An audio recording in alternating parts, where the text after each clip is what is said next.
Hey everybody, it is Kim. Have you ever wondered what a buckwheat pillow is, or have you actually even heard of a buckwheat pillow? Well, I'm about to show you why it might make a huge difference in the way you sleep tonight.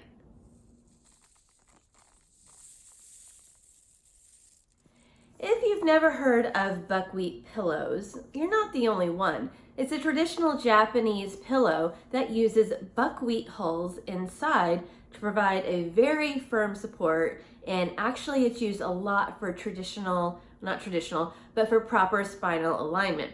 Now, buckwheat is a flowering plant, and actually buckwheat is a food source. It's a food source for livestock, it's a food source for humans. A lot of times hot cereal and porridge is made from buckwheat, and so it is a great grain.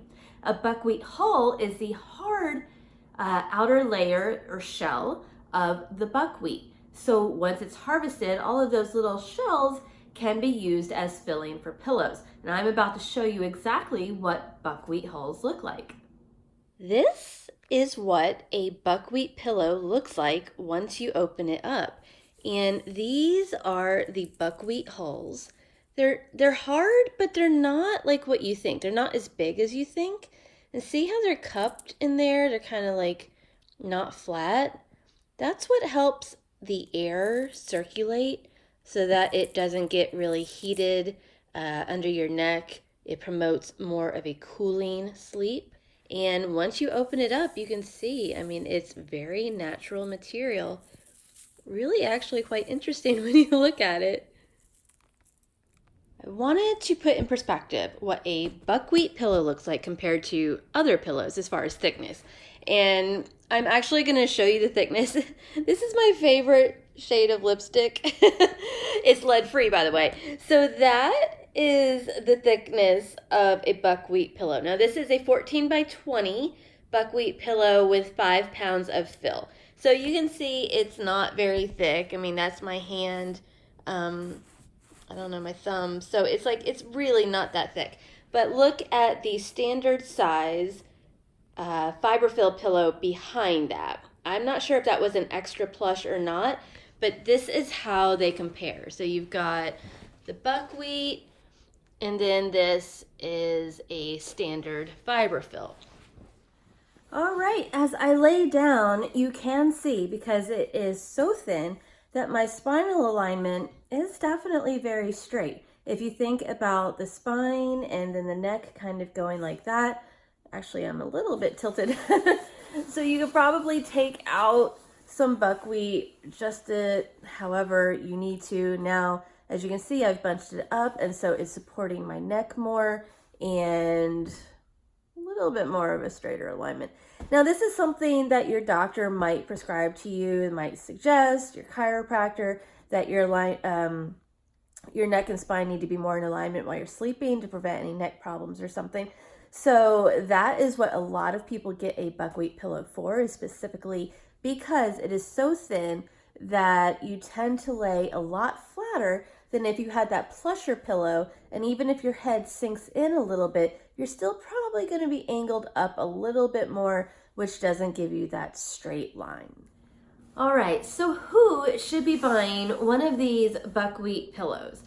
Now, I have to admit, I am not a huge fan of using buckwheat pillows, but I know that everybody has their own specific needs and very specific body types, and what a doctor might be looking for to help you avoid neck pain or muscle tightness or things like that. So you might be prescribed or a buckwheat pillow, or you might be looking into it on your own. Actually, offers very, very firm support. Just keep that in mind.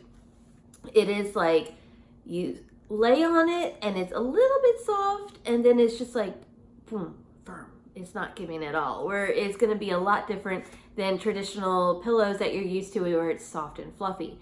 The sizes can be dramatically different than normal standard pillows.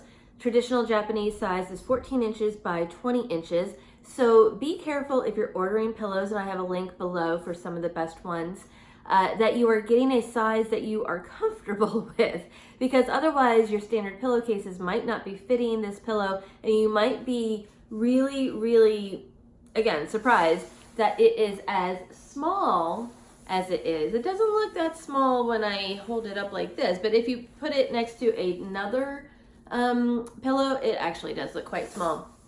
So just be sure to look at those sizes. I also have the size charts in the link below of what a standard size pillow is, queen size, king size pillow, compared to a traditional Japanese pillow like this that is 14 inches by 20 inches. Another reason why people could be choosing the buckwheat pillow and why a buckwheat whole bed pillow is the best for you is that it is made with all natural materials. And I mean, it's really like 100% all natural. It is just the hulls of the buckwheat seeds. Now, because they are hard and not soft, they don't really allow dust mites to thrive. And that's a good thing. So if you are looking for a very allergy-friendly pillow, this could be really good for you. Buckwheat hulls generally do not need, or buckwheat itself just generally does not need a lot of pesticides, chemicals, fertilizers, any of that stuff to grow. So by getting these hulls, you're coming from a plant that generally isn't treated as much with chemicals as, say, cotton might be. Most of the times, well, I can't say most of the times, but it is quite frequent that you can find organic buckwheat hulls. If they are not certified organic, then it might be grown in an organic way. So you just want to check with the brands. I've listed a few great ones in that link below. So just keep that in mind. Your chances of getting a material that hasn't been processed with a lot of unnecessary or potentially toxic chemicals is greater when you're using something like buckwheat. And as I said again, the allergies is not as common of an issue. Obviously, if you're allergic to the buckwheat plant or certain plants, then you could be having a problem. But it's not as problematic as some people have with latex, with wool, and things like that. So that is a wrap up of the buckwheat pillow and why it might be the best natural choice for you. If you have any questions, as always, put them in the comments below. I love answering back. After I've tried out some, natural bedding products, and I want you to know exactly what they are like in all honesty and what my reviews are. So if you are a new subscriber and you found me through a search, I would love it if you hit the subscribe button down there. And I do 2 videos a week on creating a natural home, simple living, and green cleaning. And if you like this content, it would mean the world to me if you gave me a thumbs up down there, because that really helps to share this content more and more with the people that need it. So until next time, everybody, be blessed, take care of yourselves. Bye-bye.